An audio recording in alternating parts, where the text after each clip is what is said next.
Hi, I'm Mr. Wahlberg, and I'm glad you're here. We generally identify three presidents in American history as the progressive presidents, whether it's Teddy Roosevelt or William Howard Taft or Woodrow Wilson. But today we begin with Teddy Roosevelt and his square deal.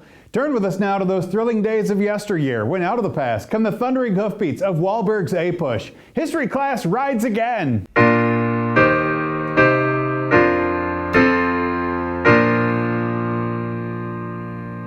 We have three objectives today. By the end of this class, you should be able to describe the political rise of Theodore Roosevelt. You should be able to examine progressive policies of the Roosevelt administration. You should also characterize Theodore Roosevelt's approach to international affairs. But let's begin in Roman numeral number 4. A young Teddy Roosevelt was born into a prominent New York family in 1858. His father was a businessman and a philanthropist who helped fund several hospitals, museums, and charities.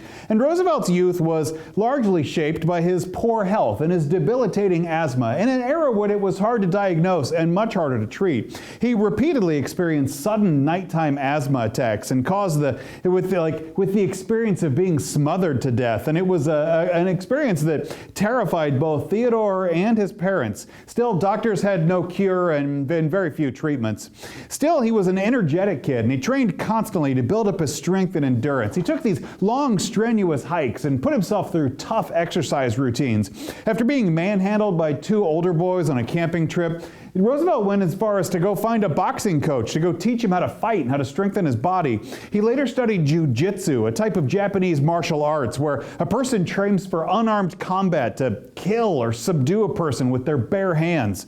He was also an inquisitive child, and Theodore Roosevelt was homeschooled and with a lifelong hobby as being a naturalist, in particular in the fields of zoology and field biology.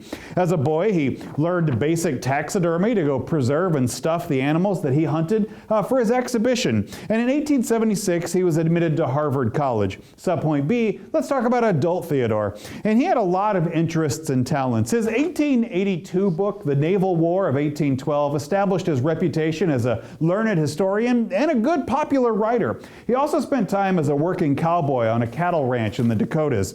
Teddy Roosevelt served as the Assistant Secretary of the Navy under President William McKinley, but he resigned that position so he could go lead the Rough Riders during the Spanish-American War and returned as a war hero.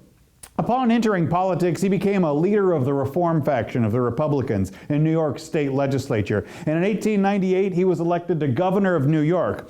When William McKinley's vice president, Garrett Hobart, died in 1899, the New York State Party leadership convinced William McKinley to go accept Roosevelt as his running mate in the 1900 election. This was partly because Roosevelt was an independent-minded governor who the New York political bosses just couldn't control. They assumed that the vice president is a mostly powerless figurehead who would stay out of their way. Roosevelt campaigned vigorously, and the McKinley-Roosevelt ticket won a landslide victory on a platform of peace and prosperity and conservation. Subpoint C. Then when President McKinley was assassinated by an anarchist rebel, Roosevelt suddenly became president at the age of 42 years old. He was the youngest person to ever become president, and his leadership and publicity campaigns helped create the modern presidency. Teddy Roosevelt supported the federal government's role when states didn't seem to solve their own problems. He began to take an activist approach towards policymaking and what he referred to as his square deal. And that term, square deal, became synonymous with his style of progressive reforms. Teddy Roosevelt was a master of the bully pulpit, a term he coined to describe the president's ability to be a powerful voice in which to advocate an agenda. Because presidents can so easily dominate news cycles, they may be able to strongly influence public opinion, and we refer to it today in Teddy Roosevelt's terms of the bully pulpit. Roman numeral number 5. In 1900, economic trusts were controlling about 4/5 of United States industries. And Roosevelt believed that these business arrangements, these trusts, were threatening the public interest, or at least had the ability to do so. The Sherman Antitrust Act was largely ineffective at breaking up these business trusts, but Teddy Roosevelt used the act as best he could. The first major victory came over the Northern Securities Company. Northern Securities Company held a monopoly on railroad businesses in the Northeast, and the Supreme Court went and dissolved the Northern Securities Company, sending a shock through the financial markets, but also earning Teddy Roosevelt the reputation as a trust buster and defender of the people. Though he successfully broke up 44 harmful trusts, the reality is that in the big picture, Roosevelt was unable to slow the movement of consolidation and merger in businesses. Subpoint B. But I want to talk about Roosevelt's impact on the food and drug business as well. Food and drug advertisements were making these claims that were often impossible to prove or just outright lies. Plus, medicines were often unsafe. They contained an unregulated and undiscovered amount of opium or alcohol or cocaine. Inspired by the Upton Sinclair novel, The Jungle, the Pure Food and Drug Act halted the sale of contaminated food and medicine, and it required truth in labeling. The act gave Americans confidence in the food and drug supply, while creating new regulatory oversight for business and for government and business. Subpoint C. The United States also led the industrial world in efforts to go preserve natural beauty. Congress created Yellowstone National Park in 1872 with future tourism in mind. And the naturalist John Muir developed a broad following for his evangelical romanticization, that's hard to say, romanticization of nature. And Muir was very influential in establishing national parks. Muir's Sierra Club led the fight against uncontrolled logging by timber companies. Congress began regulating the economic development of forest reserves, but President Roosevelt made conservation federal policy. The U.S. Forest Bureau had existed since 1877, managing 45 million acres of land, but the Bureau allowed overcutting of forests with no efforts to replant the land. Miners were littering land and polluting the waters, while ranchers were overgrazing the plains and farmers were clear-cutting forests for new farmland. Teddy Roosevelt set aside forest reserves, sanctuaries, and national parks, believing that conservation was part preservation and part development for the public.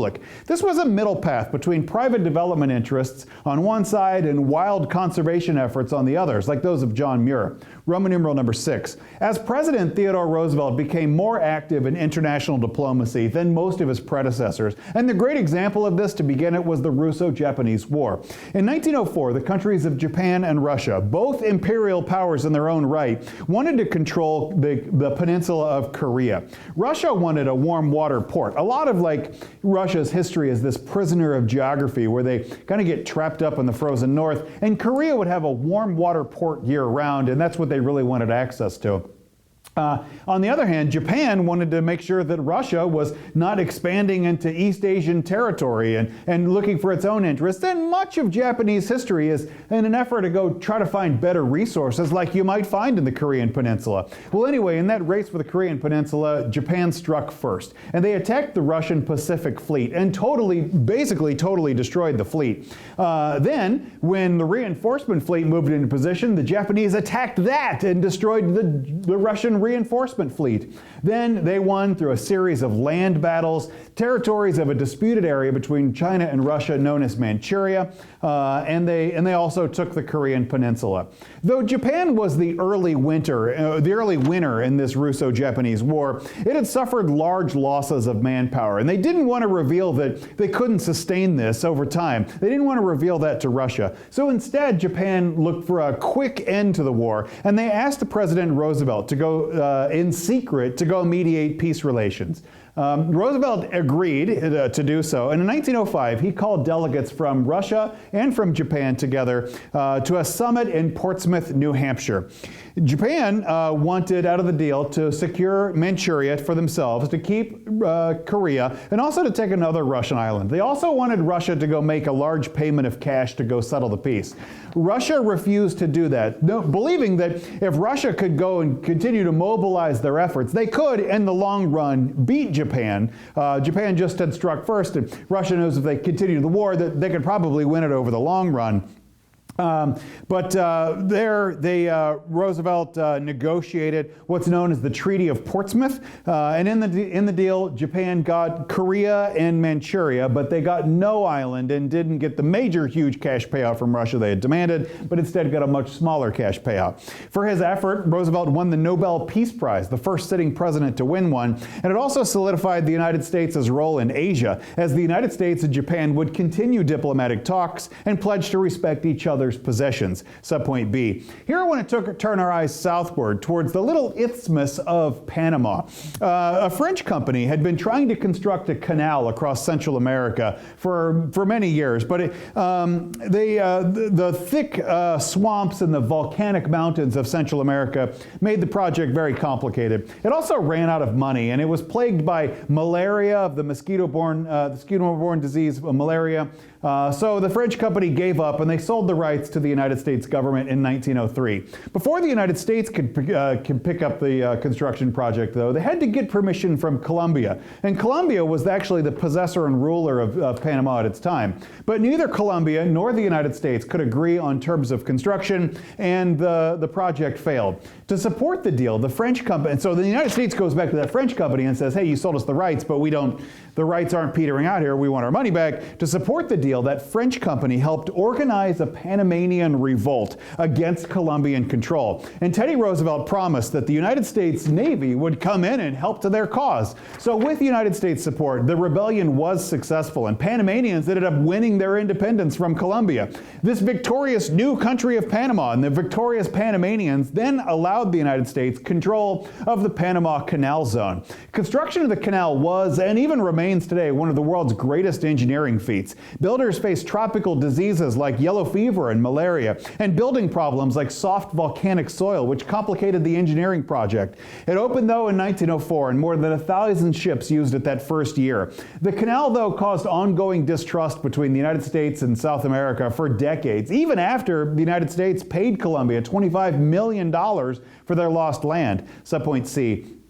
But that relationship between the United States and Latin America would stay dicey. Latin American countries had even borrowed huge amounts of money from countries like in Europe. And Teddy Roosevelt began worried that if Latin America had a hard time paying back those loans, and it looked like they were going to have a hard time paying back the loans, that that European countries would try to start reclaiming land and trying to take their debts forcibly.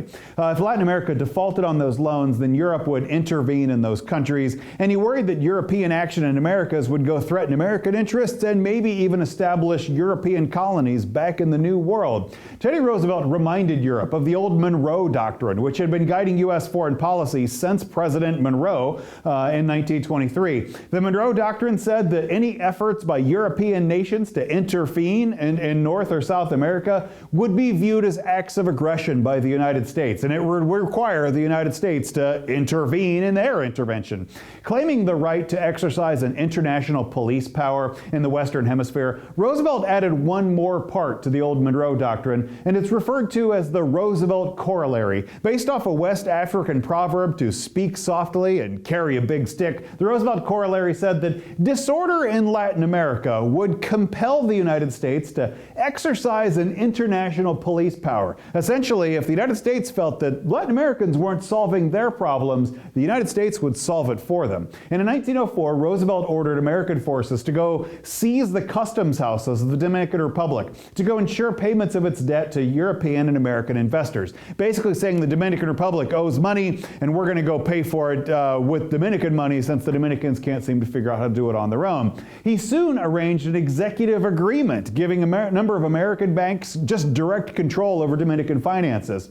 Then in 1906, he dispatched troops to Cuba to go oversee their disputed elections, and those troops remained until 1909. Roosevelt also encouraged American investment by American corporations like the United Fruit Company, who had huge banana plantations, soon dominating the economies of Honduras and Costa Rica. Eventually, that the United Fruit Company would have more control over the country than their local governments did, giving us the term the Banana Republics. This change of how the United States is approaching the rest of the world is going to break out in 100 different ways, and I can't wait to tell you about it. Make sure you like and subscribe. God bless you.